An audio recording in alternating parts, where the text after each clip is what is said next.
जैसा कि गाइस मैंने आपको बताया कि 6.1 में भाग 1 आपको मैं करा चुका हूँ और अब मैं आपको कराने वाला हूँ दूसरा भाग और तीसरा भाग। इसके बाद यह प्रश्नावली कंप्लीट होने वाली है। अब हम चलते हैं, कुछ और इसमें ऑब्जेक्टिव टाइप दिए गए थे, उनके दो उदाहरण पूछे गए थे, हम आपको बताते हैं बड़े ही आसान तरीके से। अब हम चलते हैं प्रश्नावली 1.6.1 की ओर और पहला क्वेश्चन पढ़ते हैं।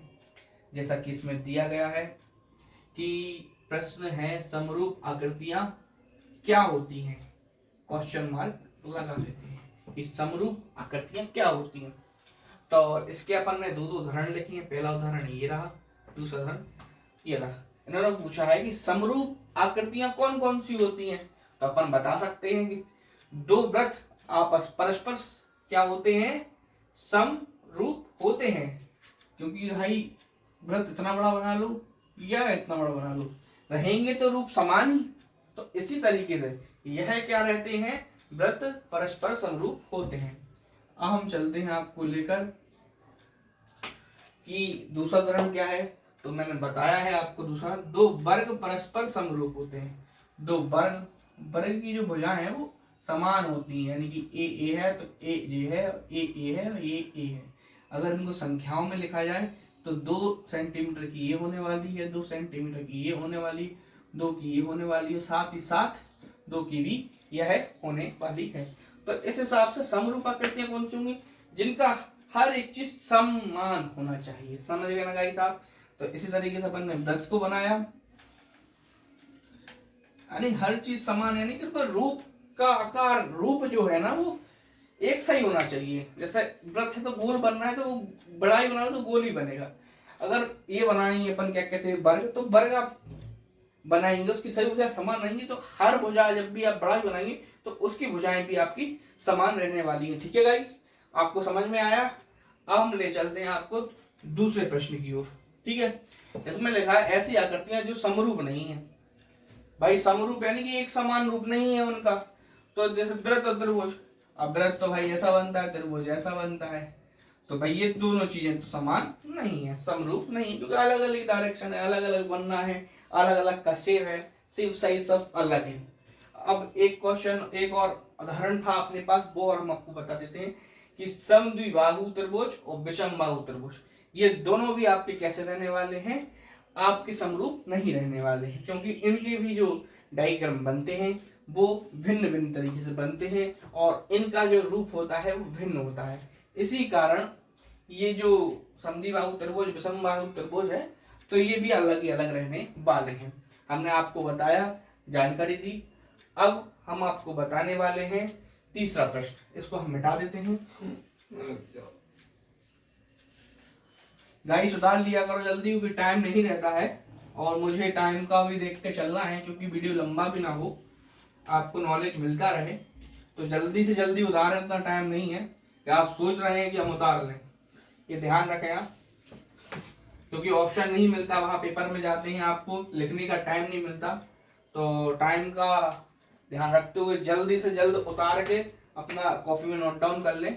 आइए हम चलते हैं एक और सवाल की ओर, जो प्रश्न क्रमांक 3 में दिए गए हैं।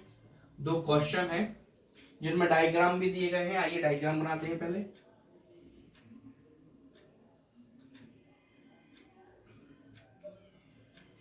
कुछ इस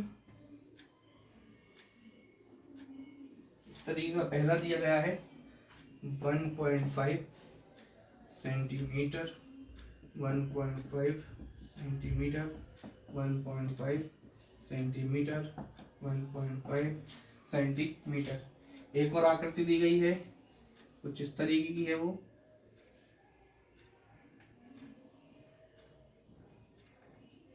ठीक है गाइस, ये भी 3 सेंटीमीटर रहने वाली है, ये भी 3 सेंटीमीटर रहने वाली है, ये भी 3 सेंटीमीटर रहने वाली है, और गाइस ये भी 3 सेंटीमीटर रहने वाली है। आपको मैंने बता दिया है कि ये 2 क्वेश्चन हैं इसमें दिए गए हैं, और इन क्वेश्चन को आप नोट डाउन कीजिए पहले, फिर अपन इनके बारे में जानते हैं कि इसमें क्या पूछा है, इन्होंने क्या जानना चाहते हैं। साथ ही साथ हम आपको बताएंगे कि इसका सबसे आसान तरीका क्या होने वाला है, कि भाई एग्जाम में अगर देखते साथ ही समझ जाए कि भाई ये इसका क्वेश्चन का आंसर होने वाला है। तो अब हम आपको बताने वाले हैं इसका हर एक क्वेश्चन और आंसर कि जो जैसा रहने वाला है कि भाई दी गई आकृतियां संगत भुजाएं समानुपाती होना चाहिए। अगर ये क्या पूछने वाले क्या है भाई, पहले तो ये जानो क्या पूछ रहे हैं। ये पूछ रहे हैं चतुर्भुज हैं, ये चतुर्भुज हैं, चतुर्भुज हैं, जो चतुर्भुज हैं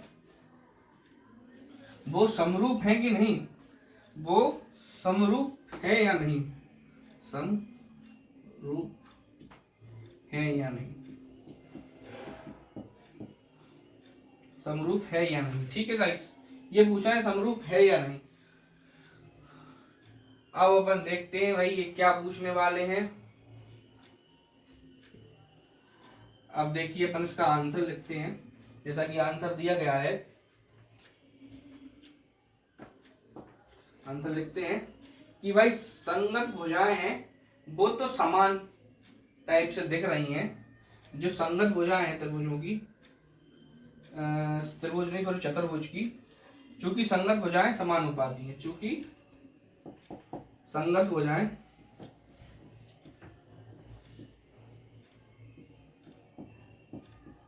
समानुपाती,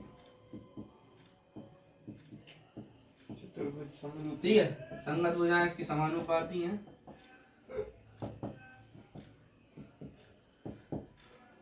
संगत भुजाएं समानुपाती हैं, लेकिन गाइस इनके संगत कोण है जो वह समान नहीं है। संगत कोण है इनकी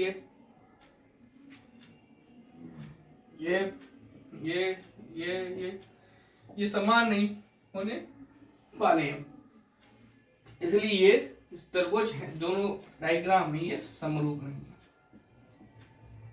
समरूप नहीं है। कुल मिला के आपको समझ में आ रहा होगा कि भाई अंतर तो दिखने वाला है, इनके कोणों का अंतर, कि भाई कुछ ना कुछ तो होने वाली है दिक्कत इसमें। तो जैसा कि अपन ने देखा कि ये आकृतियां समरूप नहीं है दोनों, क्योंकि दोनों आकृतियां अलग अलग हैं, अलग अलग इनके कोण रहने वाले हैं। इसके कोण कुछ अलग रहने वाले हैं, इसके कोण कुछ 90 डिग्री के रहने वाले हैं, इसके अराउंड 85 के समथिंग या 80 के समथिंग कोण रहने वाला है। इसलिए दोनों जो आकृतियां हैं वो समरूप नहीं है। आप देख सकते हैं संगत हो जाए तो ऐसा लग रहा है समान ही है एक प्रकार से, लेकिन इनके जो कोण है वो अलग अलग रहने वाले हैं। ठीक है, अब क्या पूछने वाले हैं आप, क्या लिखा, ये संगत भुजाएं समानुपाती होती हैं और ये समरूप नहीं है। चतुर्भुज समरूप है या नहीं है मैंने आपको बता दिया है। अब हम आपको बताते हैं कि ये पूरा 6.1 मैंने आपको कंप्लीट करा दिया है। अब हम आपको बताएंगे कल या कल डेट में हम 6.2 डालेंगे और आपको पूरी जानकारी देने वाले हैं। कल का वेट कीजिए। Thank you so much guys.